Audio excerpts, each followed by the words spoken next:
સિયારામ. જો અત્યારે આપણે આ તળાજા ડેપોમાં ઉતરી ગયા તમે જોઈ શકો છો. હવે જય સિયારામ. પાછળ જોઈ શકો છો આ એપલજી દ્વાર. અત્યારે અહીંયા ઉતર્યા છીએ ને આપણે તળાજામાં ભાલ્યા પરિવાર ભાગવત જ્ઞાન યજ્ઞ સપ્તાહમાં જવાનું છે. તો આગળના વિડીયોમાં બિના રહેજો.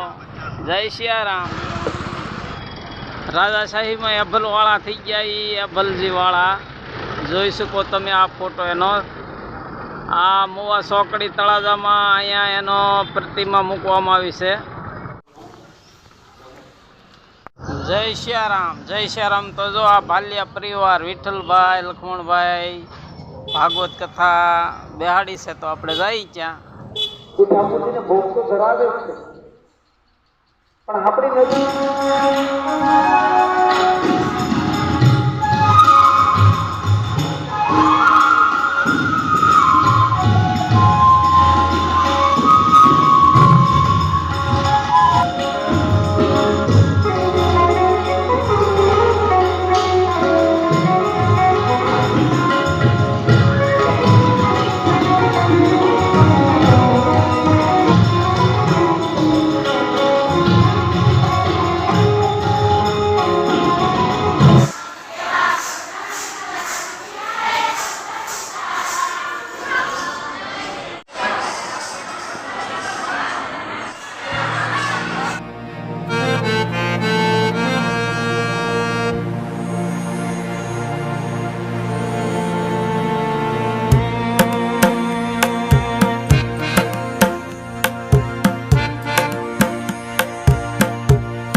નિષ્ઠા વિના કુશળતા આવે નહીં, અને કુશળતા આવશે ત્યારે તેમાં સૌંદર્ય આવશે.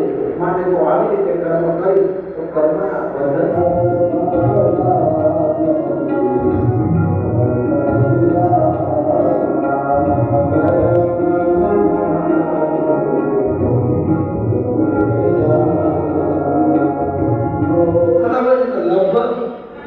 જેને આ માર્ગની અંદર આવવું નથી તે એ આ લોકોને ગાંડા જ ગણે. ઓથી ભગવાને પોતાનું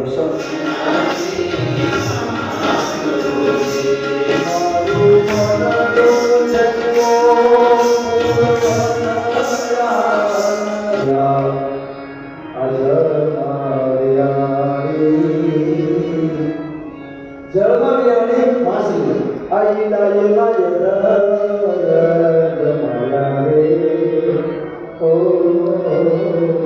શિષ્યમાં પ્રશ્ન છે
અત્યારે આપણે જો આ રસોડામાં આવી ગયા છીએ, જોરદાર રસોઈ બને છે, ગરમા ગરમ રોટલી બને છે ને તમે હંદા આનંદમાં રહેજો હો ભાઈ. હા, આનંદમાં રહેજો, મોજમાં રહેજો અને હરિની ખોજમાં રહેજો.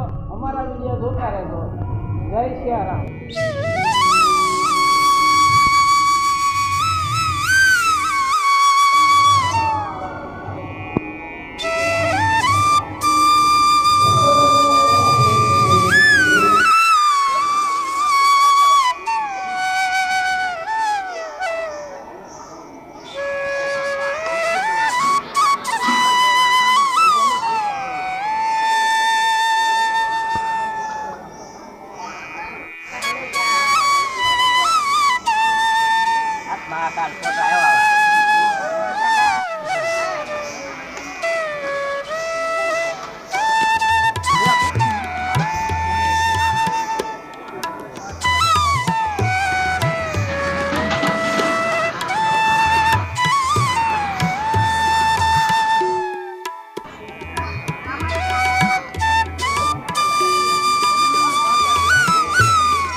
જય સિયારામ. તો જો આ તળાજામાં આપણે જમીન પછી હંદે તળાવમાં ઘૂમરો મારી છીએ. તળાજાની બજારોમાં જુઓ તમે આ તળાજાની બજાર.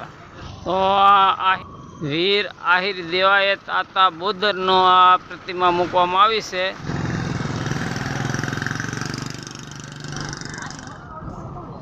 જય સિયારામ. મોજમાં છો ને? મોજ માર્યો, આનંદ માર્યો, હરો ફરો ને અમારા વિડીયો જોતા રહ્યો અને હરીની ખોજ માર્યો, આનંદ માર્યો. પોતે તો આનંદ માર્યો પણ બીજાને આનંદમાં રાખજો ભાઈ. એ પણ એક મોટું પુણ્ય છે. બીજાને આનંદ કરાવીને એ પણ એક મોટું પુણ્ય છે. તો ખરેખર બીજાને આનંદ કરાવજો. હા, ને અમારા વિડીયો જોતા રહેજો. તો આ તળાજાની ભાગવત કથામાં ભાલિયા વિઠ્ઠલભાઈ લખણભાઈ મૂળ વેજોદરી મુંબઈ રહે છે. તો આ કથાનો વિડીયો હું પૂરો કરું. તો આગળના વિડીયોમાં તમે બન્યા રહેજો. જય સિયારામ.